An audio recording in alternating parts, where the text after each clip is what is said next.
కుట్టి ఆదిత్యతో చెప్పవలసిందంతా చెప్పాక, ఆదిత్య అయితే నువ్వు నన్ను పెళ్లి చేసుకోవాలంటే ఒక కండిషన్, ఇదిగో ఈ పేపర్లో ఉంది, అది చూడు అని చెప్పి పేపర్ ఇస్తూ ఉంటాడు. ఇక అదైతే దాంట్లో ఏముందో చెప్పనా, నేను పెళ్ళి అయ్యాక కొద్ది రోజులు పోయాక ఏం ఇష్టం ఉన్నా ఇష్టం లేకపోయినా, గొడవలు ఉన్నా గొడవలు లేకపోయినా మన ఇద్దరం విడిపోవాలి అంటేనే ఇప్పుడు ఈ పెళ్లి చేసుకుంటాను, లేదంటే నేను ఈ పెళ్లి చేసుకోను, దానికి ఒప్పుకుంటున్నట్టుగా నువ్వు ఈ అగ్రిమెంట్ పేపర్ల మీద సంతకం చెయ్యి అని చెప్పి అంటాడు. అది విని కుట్టి ఒక్కసారిగా షాక్ అయ్యి అలా ఉండిపోతుంది.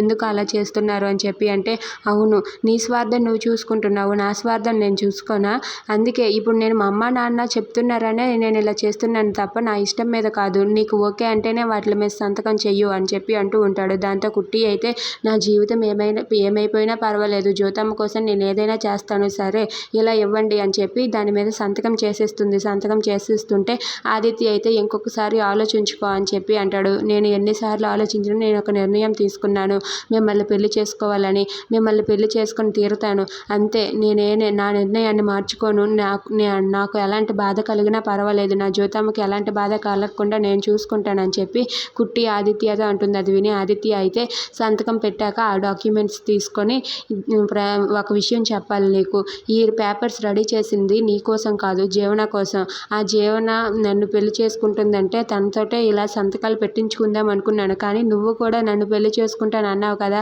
అందుకే నీ చేత కూడా సంతకాలు పెట్టించుకుంటున్నాను అని చెప్పి అంటూ ఉంటాడు. దాంతో కుట్టి అయితే ఏదైతేనే పెట్టేశాను కదా, మీరు ఇప్పుడు పెళ్ళికి ఒప్పుకున్నట్లే కదా అని చెప్పి అడుగుతూ ఉంటుంది. దాంతో ఆదిత్య అయితే సరే మీ ఇష్టం, ఇక ఎప్పుడు మన పెళ్ళి అంటే అప్పుడే మన పెళ్ళి, ఇక నేను కూడా పెళ్ళికి ఒప్పుకున్నట్టే అని ఆదిత్య అంటాడు. అది విని కుట్టి చాలా సంతోషిస్తూ ఉంటుంది.